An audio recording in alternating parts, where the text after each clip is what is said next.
오늘 본문은 성경에서 좀 난해하다, 특히 마태복음 안에서도 좀 어렵다라고 얘기하는 종말에 관한 내용입니다. 같은 내용으로 마가복음에서는 이 부분을 성전 멸망과 관련해서 어떤 경고하는 형태의 설교문을 기록하였는데, 마태복음에서는 이것을 종말에 관한 예수님의 예언하신 말씀으로 기록하고 있습니다. 그래서 마태에서는 성전 멸망을 재림의 한 징조로 보기 때문에 마가복음에서 깨어있으라고 하는 어떤 정신적인, 영적인 각성과는 좀 구별되게 여기서는 종말의 시대에 성도가 어떻게 행동하느냐에 초점이 맞춰져 있습니다. 그래서 오늘 본문 1절과 2절 말씀부터 함께 보겠습니다. 예수께서 성전에 나와서 가실 때에 제자들이 성전 건물들을 가리켜 보이려고 나아오니 대답하여 이르시되 너희가 이 모든 것을 보지 못하느냐? 내가 진실로 너희에게 이르노니 돌 하나도 돌 위에 남지 않고 무너뜨려지리라. 마태복음 21장에서 성전에 들어가신 예수님께서는 이때 성전에서 나오신 이후에 더 이상 성전에 들어가지 않습니다. 어떻게 보면 유대교의 본부라고 할 수 있는 성전과 결별하셨다, 이렇게 봅니다. 그런데 예수님이 나오면서 제자들이 예수님께 성전 건물이 얼마나 대단한지를 가르쳐 보입니다. 그러자 예수님이 이렇게 말씀하십니다. 그래서 2절 말씀을 메시지 성경으로 번역하면 이렇게 얘기합니다. 너희가 고작 이 모든 규모에 감동하느냐? 사실을 말하면 저 성전의 돌 하나하나가 결국 잔해더미가 될 것이다. 이렇게 예수님께서 말씀하세요. 그러니까 본문에서는 예수님이 성전에 나오시면서 제자들이 예루살렘 성전을 딱 보면서 예수님 저 성전 한번 보세요. 얼마나 크고 멋집니까? 막 그렇게 예수님께 얘기를 했던 것 같아요. 근데 사실 예루살렘 이 당시의 성전이 헤롯이 지은 성전인데, 헤롯이 굉장히 건축을 잘 짓는 그런 왕이었습니다. 그래서 당시 기록에 의하면 그 성전이 굉장히 멋지고 아름다웠다 그래요.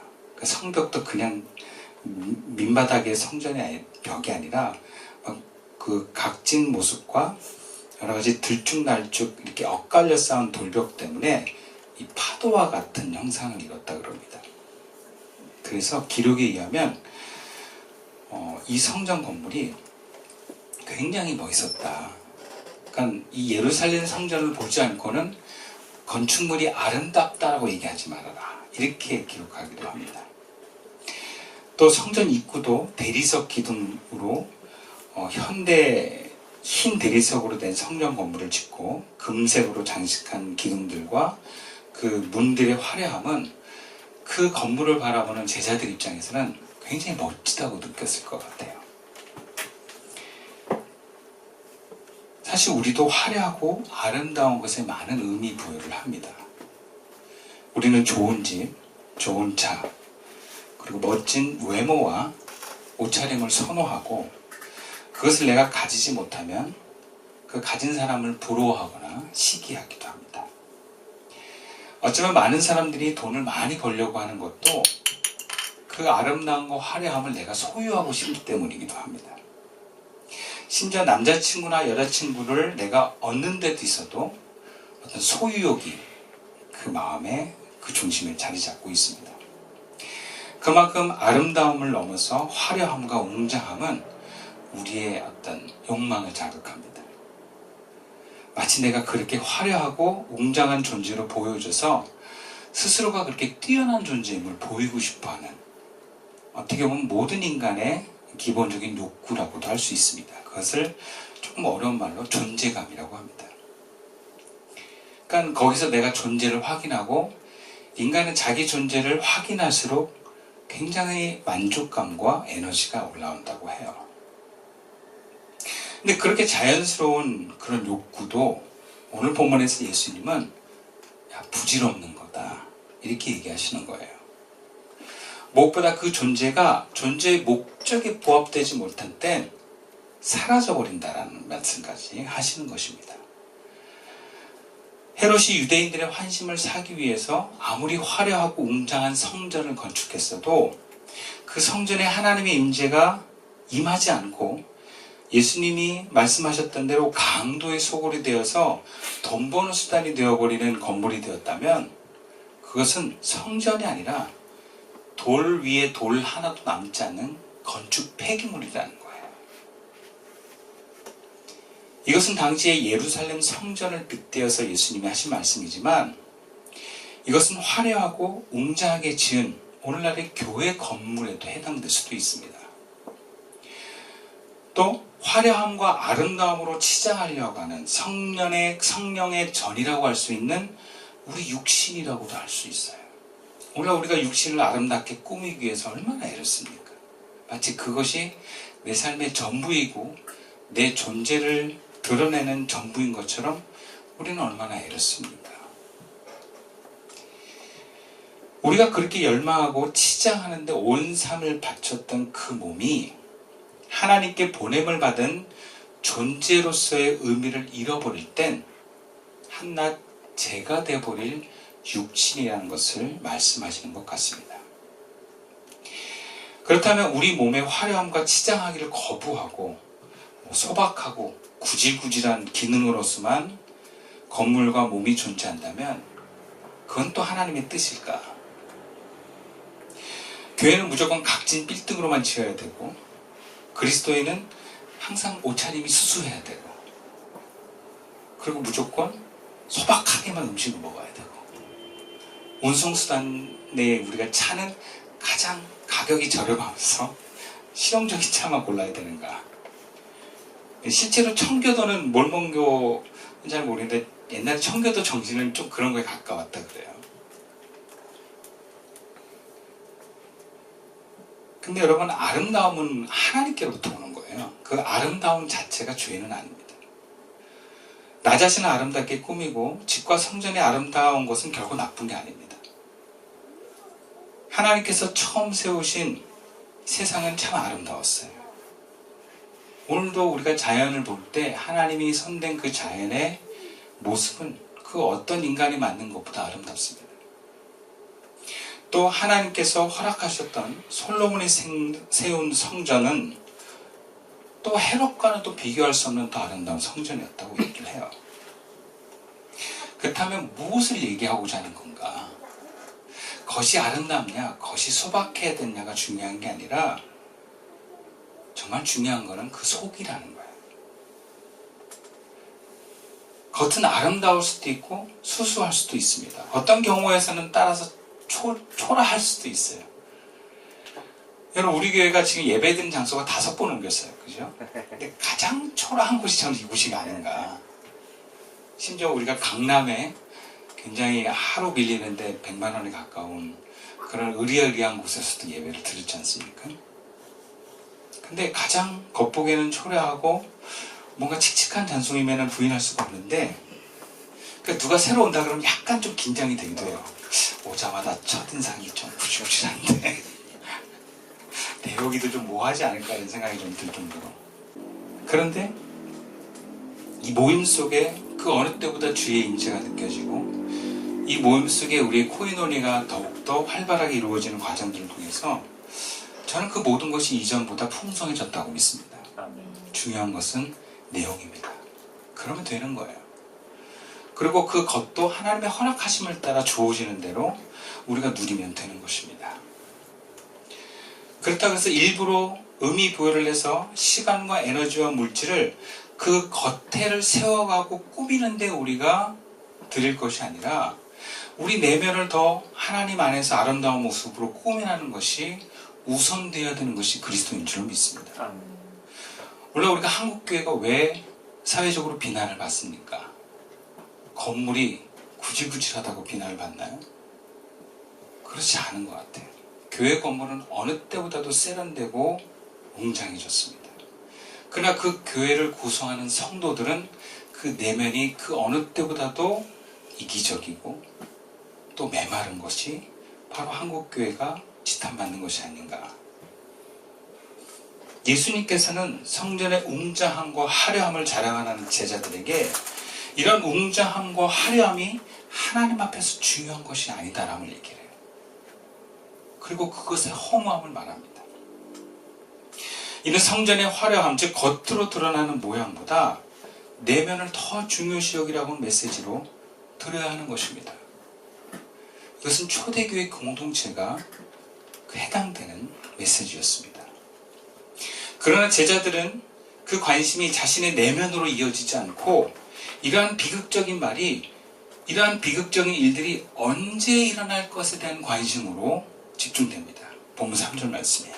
예수께서 감람산 위에 앉으셨을 때 제자들이 조용히 와서 이르되 우리에게 이르소서 어느 때 이런 일이 있겠사오며 또 주의 임하심과 세상 끝에는 무슨 징조가 있으리오리까. 제자들은 예수님과 함께 성전을 방문하면서 그 내부가 장사하는 자들로 오염되고 또 바리새인들과 서기관과 대제사장들이 하나님과 멀어져 있다는 것을 그들은 알았을 것입니다. 오히려 예수님에 대해서 불쾌하고 예수님을 올무에 빠뜨리려고 하는 비열함도 발견했을 것입니다. 그런데도 여전히 제자들의 관심은 성전의 화려함과 웅장함이 있었고 그 웅장함과 화려한 성전이 사라질 것에 대한 놀라움에 사로잡혀서 어떻게 보면 그 내면의 두려움에 사로잡혀서 언제 그런 일이 일어날 것에 대한 질문으로 이어집니다. 이것은 또한 유대인들에게 있어서 성전 멸망은 민족의 멸망과 직결되는 이야기이기 때문이기도 합니다. 과거 바벨론이 쳐들어왔을 때 성전이 붕괴되었을 때 그때 유다는 함께 멸망되어서 바벨론으로 포로로 끌려가고 전 세계 유대인들이 흩어지는 일들이 일어났었습니다. 70년 후에 바벨론에서 포로가 돌아왔을 때는 그들이 가장 먼저 한 것은 성전과 관련된 재건이었습니다. 그만큼 유대인들에게 성전은 그들의 생존과 민족의 존재에 뗄래야 뗄 수 없는 관계로 맺어져 있습니다. 그래서 성전을 향해서 무너질 것을 선포하신 예수님의 예언적인 메시지는 그들을 두렵게 할 수밖에 없어요. 그리고 그러한 두려움은 결국 그것이 언제 일어날 것에 대한 질문으로 이어집니다. 언제가 왜 중요합니까? 내가 그 두려운 상황을 맞게 되느냐 안 맞게 되느냐이기 때문에 그래요. 그러니까 더 풀어서 얘기하면 우리가 살아생전에 그 일을 경험한 겁니까? 아니면 우리 뒤에 일어나는 겁니까? 이게 궁금한 거예요. 아니 머지않아서 일어날 일이면 내 자녀들과 내 손주들이 경험할 일인지도 모릅니다. 다시 말하자면 안타까움보다는 두려움으로 예수님께 질문한 거예요. 그리고 이러한 성전의 멸망 때에 그 자리에 자신들이 없기를 원하는 마음도 있을 것입니다. 그만큼 여전히 외적인 것에만 집중하고 있는 거예요. 여러분 주님이 당장 오신다면 우리는 무엇을 고민할 것입니까? 내가 하나님 앞에 하나님이 나에게 묻고자 하는 것, 그럼 그것이 우리에게 의미가 있지 않겠습니까? 사람마다 자기의 어떤 그 죽음의 위기와 혹은 삶이 포기하고 싶은 멸망의 사건을 경험하다 보면 가끔 그런 질문이 올라오기도 해요. 저 같은 경우도 제가 몸을 한번 크게 다쳐서 병원에 입원했을 때 의사가 딱 그랬거든요. 당신 죽을 수도 있었습니다. 1cm가 당신을 살렸습니다. 그 얘기를 듣는데 하나의 질문이 딱 들어오더라고요. 내가 죽어서 예수님 앞에 섰다면 주님이 나에게 뭐라고 하실까? 바로 그 질문이 뭐였냐면 너 뭐 하다 왔느냐? 라는 질문으로 들려지더라고요. 그때 제 대답이 뭐였냐? 주님 저 노래 열심히 하고 왔습니다. 그게 사실이었어요. 전 날마다 그 연주를 앞두고 가사를 외우고 그 연주를 준비하느라고 그렇게 바쁘게 살았었어요. 한참 음악할 때였으니까. 근데 그때 주님의 대답이 그게 지금도 기억이 나요. 그게 나와 무슨 상관이 있느냐. 그게 저한테 굉장히 충격이었어요. 노래를 열심히 하다가 온 사람이 나와 무슨 상관이 있느냐. 가만히 그 말씀을 묵상해 보니까 그렇더라고요. 노래를 잘하는 것도 주님이 주신 재능이지 내가 하나님 앞에 내세울 만한 건 아니더라고요. 하나님 말씀을 듣고 성경을 배우면 하나님 인정하시는 건 하나밖에 없어요. 너 내 말에 순종했느냐? 그리고 순종의 내용은 뭐냐? 너 얼마나 사랑하며 왔느냐? 사랑했느냐? 너 얼마나 하나님을 사랑하고 이웃을 사랑했느냐? 여러분 그 사랑만 남습니다. 내가 부자가 됐습니다. 내가 유명한 사람이 됐습니다. 내가 사람들의 인기를 많이 끌었습니다. 그리고 내가 안전하게 살았습니다. 여러분 그게 무슨 의미가 있어요? 하나님 앞에. 하나님이 준 것은 아무런 의미가 없어요. 하나님이 주신 걸 가지고 내가 하나님 뜻대로 사랑할 때만 그것이 의미가 있는 것입니다. 그러니까 주님은 제자들에게 그것을 가르쳤어요. 근데 제자들은 여전히 두렵지 않으려고 하는 것에만 관심을 갖고 있습니다. 그리고 내가 살아있을 때 그 두려운 일이 일어날 것인가 안 일어날 것인가에만 관심이 있어요. 성전 멸망에 대한 예수님의 메시지는 사실 제자들을 겁주려고 한 게 아닙니다. 그러나 제자들은 그 겁주는 상황을 내가 맞지 않는 것에만 관심을 가졌어요. 그 두려움을 피하는데 삶과 사역에 초점을 맞추고 있습니다. 여러분 이런 모습은 우리 주변에서도 발견할 수 있는 모습입니다. 모든 사람은 두려움을 피하기 위한 선택으로 합니다. 인생의 목적은 안전에 있습니다. 가끔 그런 생각을 들어요. 왜 학부모들은 애들 그렇게 공부를 시키려고 할까? 공부 잘해가지고 성공해서 하나님께 영광 돌리려고 하는데 저는 공부 잘해서 성공해서 하나님께 영광 돌리는 사람 못 봤어요. 죄 안 지으면 다행이지. 다 뭐냐? 안전하게 살려는 데 목적이 있어요. 부모들이 어떻게 하면 자식이 안전할까? 공부를 잘해서 대학에 들어가면 좀 안전해요, 인생이. 왜? 대부분의 사람들이 평균적으로 그렇게 가니까. 소수의 길을 가는 것보다 다수의 길을 가는 게 안전합니다. 그러니까 한국에서는 여전히 입시예요, 입시. 그래서 교회 다니는 학부모들도 학생들을 신앙에 관심을 두는 게 아니라 성적에 관심을 둬요. 청소년 사역하는 제 아내 되는 하루님이 사역할 때마다 학생들의 관심이 성적밖에 없다라는 거예요. 예수를 잘 믿고 하나님 안에서 구원에 관심이 있는 게 아니라 다 성적 잘 받아서 어떻게 하면 성공할까 세상에. 여러분 그것은 그리스도인에게 주시는 말씀이 아닙니다. 근데 그리스도인은 다 그런 마음을 꿈꾸고 있어요. 성공하고 싶다. 심지어 예수의 힘을 빌어서 성공하고 싶다. 예수의 힘을 빌어서 안전하고 싶다. 그것이 오늘날 한국교회 메시지가 아닌가요? 이것이 우리들의 모습이라고 우리도 부인할 수가 없습니다. 모든 사람이 두려움을 피해서 안전을 목적으로, 안전을 최우선으로 삶을 선택해 나갑니다. 그렇다면 이 마태복음을 기록했던 마태는 왜 예수님의 말씀에 이런 종말적인 메시지를 전하고자 했을까? 옛날에는 마태복음의 저작 시기를 보통 AD 60년, 70년경으로 보아서 성전이 멸망하기 전에나 또한 그와 비슷한 시기라고 해석을 했습니다. 근데 요즘에는 거의 대부분 80년에서 90년경으로 봅니다. 그렇다면 이미 예루살렘 성전이 이 마태복음을 읽는 사람들은 예루살렘 성전이 무너진 것을 안 사람들이에요. 또 이 시기에는 뿔뿔이 기독교인들이 흩어졌습니다. 그리고 다른 지역에서 공동체를 형성하면서 초대교회를 이루고 있었고 이 초대교회 교회 공동체가 이 마태복음을 읽는 이 시기에 있었다는 거예요. 그럼 마태는 뭘 얘기하고자 하는 걸까요? 초대교회 상식에 성전의 멸망은 예수님의 재림과 직결되어 있어야 했습니다. 예수님의 재림은 세상의 끝날 날을 말합니다. 그러나 성전이 멸망하고 최소한 10년 이상이 지났는데 예수님은 안 오시는 거예요. 이것을 재림에 지연되었다 이렇게 표현을 해요. 그렇다면 오늘 본문의 내용이 그 초대교인들한테는 무슨 의미가 있겠습니까?